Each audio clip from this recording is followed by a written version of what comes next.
Muraho neza bakunzi b'inkuru nshyashya TV. None aha tugeze ku gice cya 4 cy'inkuru y'umukobwa wavukanye imitwe ibiri ifatanye. Iki gice cya 4 nacyise ubutamenyekana bw'urukundo mu gicucu cy'urupfu. None rero wamaze gukora subscribe ndagushimiye, Imana iguha umugisha, kandi nawe ugiye kuyikora Imana iguha umugisha, ndetse mukomeze kugubwa neza muryoherwa n'iyi nkuru y'umukobwa wavukanye imitwe ibiri itandukanye, umwe ari umuhungu undi ari umukobwa, cyangwa iyi nkuru tukaba twarayise bugingo bubiri mu mutwe umwe. None rero tudatinze, ubutamenyekana bw'urukundo mu gicucu cy'urupfu. Iminsi yakurikiyeho ihunga rya Neza yabaye y'ibwiru ukomeye. Abaturanyi baravuga ko bamubonye mu nzira ajya ku modoka, abandi bakemeza ko yaba yaragiye mu gihugu cyo hanze, abandi bakavuga ko yaba yaragiye kwiyahura ku musozi muremure. Mugisha we yari yarabaye igicucu cy'umuntu, yarangwaga n'umubabaro, yicara wenyine akareba ibaruwa Neza yanditse, ariko amagambo yiyongera asa naho yanditswe na Ndayisaba yamushishikazaga cyane. Yaribazaga ati, ese koko Ndayisaba ashobora kuba akiriho mu buryo bw'amayobera, cyangwa ari umutima wa Neza wibeshya? Ese ntaba ari umuntu undi ukinisha amarangamutima yacu? Amabanga rero yihishe mu biro by'abaganga.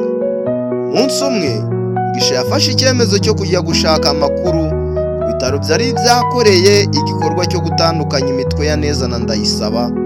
Umuganga mukuru yamuhaye ibisubizo bikomeye bimukubita nk'inkuba.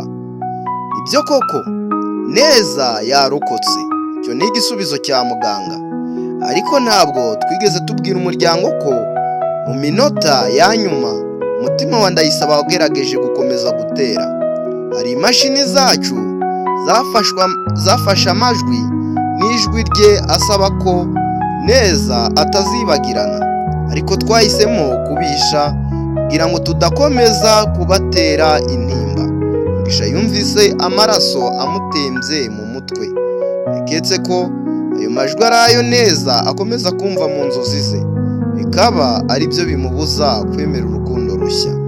Neza mu gicucu rero, nyamara aho yari yarahungiye kure, Neza yari yarahindutse igicucu cy'ubuzima. Yacumbikiwe n'umukecuru utamuzi mu gasozi gaherereye kure y'umujyi. Buri joro yajyaga ku musozi areba ukwezi, akavuga mu marira ati, Ndayisaba, nzi ko utakiri hano, ariko numva udahita. Mugisha arankunda, ariko urukundo rwe rwose rwumva rumeze nk'uburiganya bwo kunguramo wowe. Ese nshobora gukunda umuntu umwe nkawe ntigeze kuba ufitanye ubumwe nanjye kuva mvuka? Yahoraga aburira amasaha yo gusinzira, indorerwamo yayitaga umwanzi w'umutima, kuko iyo yirebaga yabonaga umutwe umwe ariko umutima urimo abavandimwe babiri batandukanye. Ihurizo ry'ubugome. Hashize amezi make Neza yakiriye urwandiko rutunguranye, rwari rwanditseho amazina 3: Neza, Ndayisaba ndetse na Mugisha, kandi rwari rufite amagambo amuteye ubwoba. Urukundo rwanyu ntiruzigera rubaho ngo rube amahoro. Umwe muri mwe agomba gutanga igitambo cy'amaraso kugira ngo undi abone umunezero. Niyo mpamvu mwavutse mufatanye. Neza yahise ashidikanya, atangira kwibaza niba hari undi muntu wahishe, cyangwa undi muntu wihishe inyuma y'ibi byose, cyangwa se niba ari umutimanama we warimo kumubyimba. Inshuro ya nyuma barahuye. Mugisha yahisemo kujya kumushaka aho yabaga. Nyuma y'icyumweru cyose ahiga ahantu hose, yamusanze ku musozi mu masaha ya saa moya z'ijoro, yicaye munsi y'igiti kinini cy'umuvumo, amarira amwuzuye mu maso. Yaragiye amwicaraho aramubwira ati, Neza, narakubuze igihe kinini, naje kugusaba ikintu kimwe gusa. Niba ugomba kubaho mu gicucu cya Ndayisaba, reka nanjye mbone akanya ko kuba mu mucyo wawe. Ntugahunge urukundo kubera urupfu. Neza aramwitegereza, amarira atemba ku matama, avuga ijwi ririmo amarangamutima. Mugisha, urukundo rwawe ruri mu kuri, ariko umutima wanjye ntiwigeze ucikamo kabiri. Uwo wapfuye aracyamamagara, kandi uwo uriho aracyansaba. Ese nkwiye guhitamo nde? Soje ayo magambo yumvise ijwi ry'imbere riravuga mu mutwe we, riravuga ati, ntugahitemo, ahubwo reka igihe kigutoranye. Mugisha yahise ahagarara, aramubwira mu ijambo riremereye ati, neza, niba udashobora guhitamo njye ndagenda, ariko uzamenye ko urukundo nyakuri rutinya ikinyoma, ariko ntirupfa n'urupfu. Maze aramureka mu marira menshi, iherezo ryuzuye amatsiko menshi. Nyuma y'icyumweru habonetse amakuru y'akataraboneka. Neza yaburiwe irengero bwa kabiri.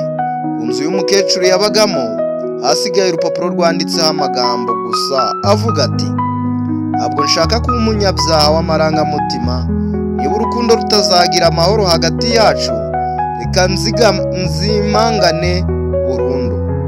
Urukundo rwanjye ruzahora mu gihirahiro hagati y'uwapfuye ndetse n'uriho. Iyo baruwa yasize abantu bose mu gihirahiro gikomeye. Ese koko Neza yiyahuriye ku musozi, cyangwa se hari undi muntu wamushimuse mu izina rya Ndayisaba? Se Mugisha azakomeza kubaho mu bucece, cyangwa azahiga uri kugeza ku mpera y'ubuzima? Nama n'umwanzuro rero. Iyi nkuru ya Neza iratwigisha iki? Inkuru ya Neza ndetse na Ndayisaba na Mugisha igaragaza ukuntu urukundo rushobora kuvamo umusaraba w'amarira iyo ruvanze n'amabanga ndetse n'ibinyoma ndetse n'urupfu. Niba dukunda umuntu tugomba kubimubwira ukuri kose, kuko ikinyoma gitinda ariko gisenya byinshi. Ariko ubwo guhitamo gusiga amateka bigira uburibwe, ariko bigaha ubuzima amahirwe mashya. Amagambo y'abahanga yavuzwe mu Cyongereza, ndetse ngiye kunayagusobanura no mu Kinyarwanda. Baratubwiye ngo the truth may hurt for a little while but a lie hurts forever.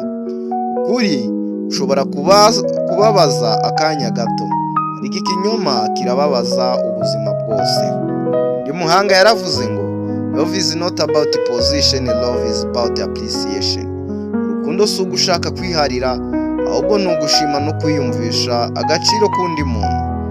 Undi muhanga witwa Queen Elizabeth wa kabiri yaravuze ngo grief is the price we pay for love. Kubabara no kurira abapfuye ni igiciro tugomba kwishyura kubera ko twakunze by'ukuri. Nanone undi muhanga yaratubwiye ngo in the middle of every heartbreak lies a lesson for the soul.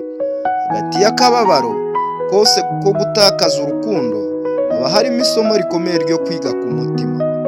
Se wifuza ko nguhereza episode ya 5 izaba irimo gusobanura burundu aho Neza yagiye, niba Ndayisaba kiriho mu buryo bw'amayobera, ndetse n'icyo Mugisha azahitamo kuba yakora. Rero iki gice zakiguhereza cyane cya episode ya 5 n'ukinzaba tayari kukiguhereza. Ngiye wabagezaga icyegeranyo ni Fabien. Zamaze gukanda subscribe, ntabwo wari wayikora. Ese wayikoze tugakomeza gukurikiranya? Wenda iyi video ushobora gusanga ariyo ya mbere n'iyanyu mugiye kureba. Ubwo rero niba ushaka kuzareba izindi ukagukanda subscribe kugira ngo dukomezanye. Nabakunda cyane. Ciao.